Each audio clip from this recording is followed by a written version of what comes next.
Hey guys, it's Jordan Jonas Sparks. Welcome back to my channel. In today's video, I wanted to do something a little bit different, and I wanted to talk about why beauty gurus are the absolute worst!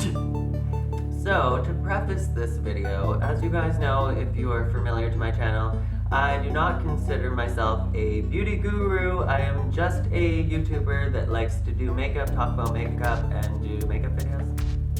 I don't consider myself a guru or a master of the trade, and I am by no means telling anybody to rush out and buy anything. So to put a disclaimer on this video, I actually love beauty gurus. There are a bunch of beauty gurus that I still watch and that I'm a huge fan of. I'm not telling you to go out and unsubscribe to all of your favorite beauty gurus if you have any and stuff like that. And also, I'm not saying if you do any of these things that I'm about to say in the video that they are wrong or that you are dumb or anything like that.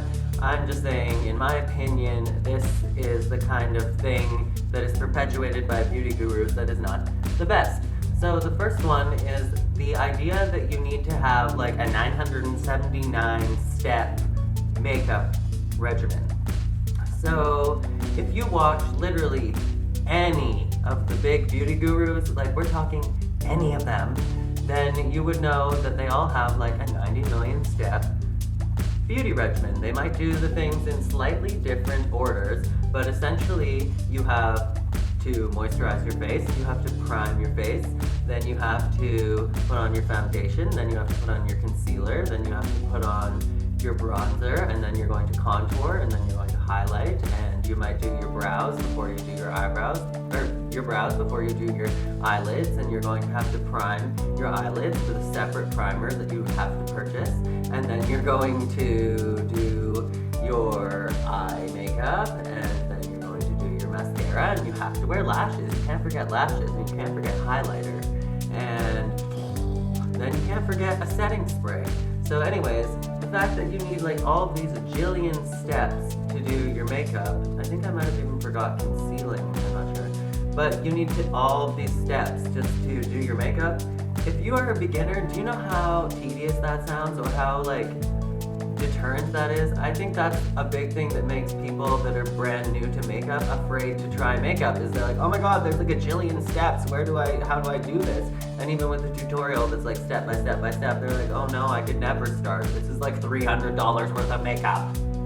So basically, you could do your makeup with one thing. Maybe all you like to do is wear mascara, or all you like to do is wear blush, or sometimes you like to do your eyebrows, and sometimes you don't. But the idea that you need 4 different products to do your eyebrows alone, and you need 3 different products just to do your eyelashes is absolutely insane. And you don't need to do anything that a beauty guru says. You don't need to have 7 different products before you even get to your foundation. You don't even need to wear foundation. You don't need to set your face. You don't need to bake under your eyes. That's not for everyone. But anyways, so the next thing on this list of things, sorry, there's cat fur. Anyways, the next thing on this list of reasons why beauty gurus are the worst is selling you products that you don't need. So this is sort of similar to the last one, but basically, have you ever wondered why only beauty gurus are you need an eyeshadow primer? Whereas, where was eyeshadow primer before? 10 years ago, we didn't even have eyeshadow primer. What did we use back then? And when you watch drag queens or you watch other makeup artists that aren't beauty gurus, ever notice that they don't usually use eyeshadow primer? So why do I need to spend $35 on this tiny little tube? And I actually own the Urban Decay eyeshadow primer myself, and I'm not saying it's bad if you use an eyeshadow primer, but it literally does the job perfectly fine if you use concealer and set your eyes with powder, or set your eyes with a white shadow. Or just put on foundation and set your eyes with a white shadow. You have plenty of other options, and you don't need to use a $30 eyelid primer. You don't need that. And you also don't need to moisturize and prime your face with $65 Tatcha Dewy Skin Mix or $40 MAC Stroke Cream. You don't need these things. You can literally put on your cheap ass face cream. Whatever you want to moisturize your face with. Whatever you were already moisturizing your face with, that is totally perfectly fine. And literally, you don't even need a moisturizer and a primer. If you're using like a gel moisturizer, it's probably tacky enough that it can be a primer. Ay caramba! I can understand why people that are brand new to makeup are afraid to do their makeup for the first time. Your makeup doesn't need to have 60 steps. You don't need to spend $150 before you even get your foundation on, and you don't even need to wear foundation if you don't want to. If you just want to rock mascara and that's your look, then go for it. If you just want to rock liner or just rock lashes, or like you just want a little bit of bronzer, go for it. There's nobody that's making you stick to a beauty guru's crazy regimen of having like 50 products just to have your face done.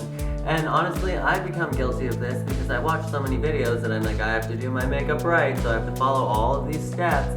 But it's like, as a brand new person to makeup, would they really want to spend $300? It's like, how are you supposed to start and get to like the fun part with makeup when you're like, I just spent my entire rent money just to put on my primer and moisturizer. Like, that's ridiculous. And the fact that lots of beauty gurus are recommending like Tatcha Dewy Skin Mist and MAC Strobe Cream and all these like $60 primers to prime your face. Like, I can understand why it would be scary to get into makeup if you have that many products and just to get started.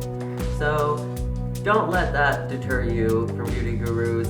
If you want to just wear super simple makeup, you can go right ahead and do that. You don't need all of these different things. And you know what? You can honestly use like a gel hydrating moisturizer, and it's tacky enough that it moisturizes your face and it is a primer for your face, and it's perfect.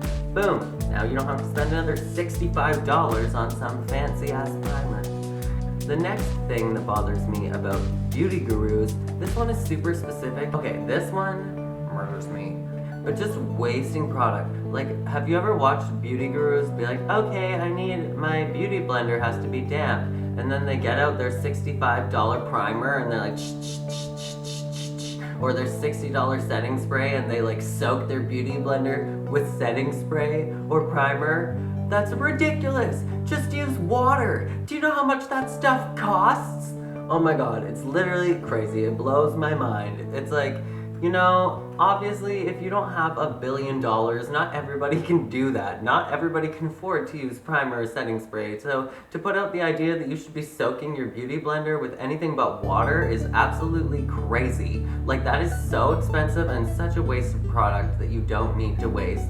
They're just doing it because it's literally right in their face and they get the stuff for free.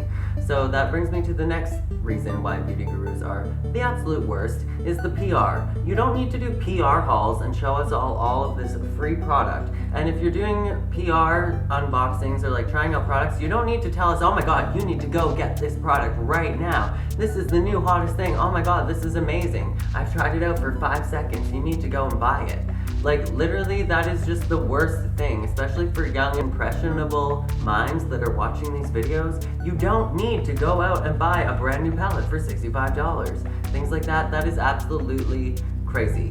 Basically, if you want to do like a review of a product, just give us your honest opinion. You don't need to, in any point in that video, tell us to go out and buy it, or like, oh my god, you need this right now.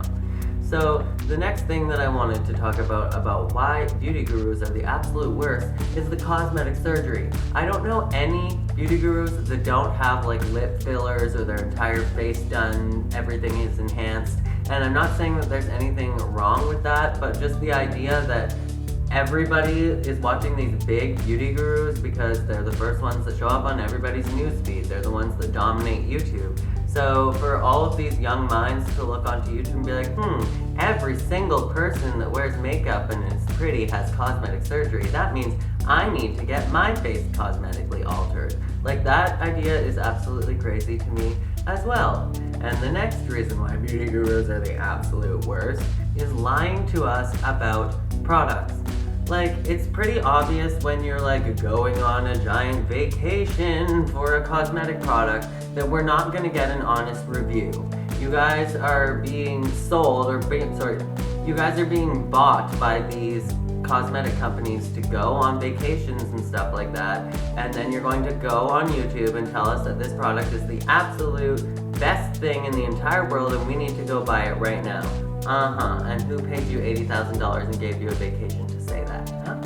Tell me that one. The next reason why beauty gurus are the absolute worst, the hoarding and the hoarding and the hoarding of the makeup products. Like, the idea that you need to have like an entire room dedicated just for your makeup, and then they open up the closets and it's literally like palettes and palettes and palettes, or like every single different concealer and foundation for an entire line in every single color that's not their skin tone, and they're beauty gurus, not makeup artists with clients. They're literally just keeping hordes and hordes and hordes and hordes and boxes and boxes and boxes of PR for skin tones that they don't even have or will never come into contact with in their life. That is basically it. Those are the main things that I wanted to touch base on why beauty gurus are the absolute worst. If you have any reasons why you don't watch beauty gurus anymore, or why you think they're the absolute worst, make sure to leave me your opinions in the comments, because I would like to read it. And if you've stuck around all the way to the end, thank you. And as always, make sure to be weird, be wild, and stay sparkly. And I will catch you guys in the next video. Bye, guys.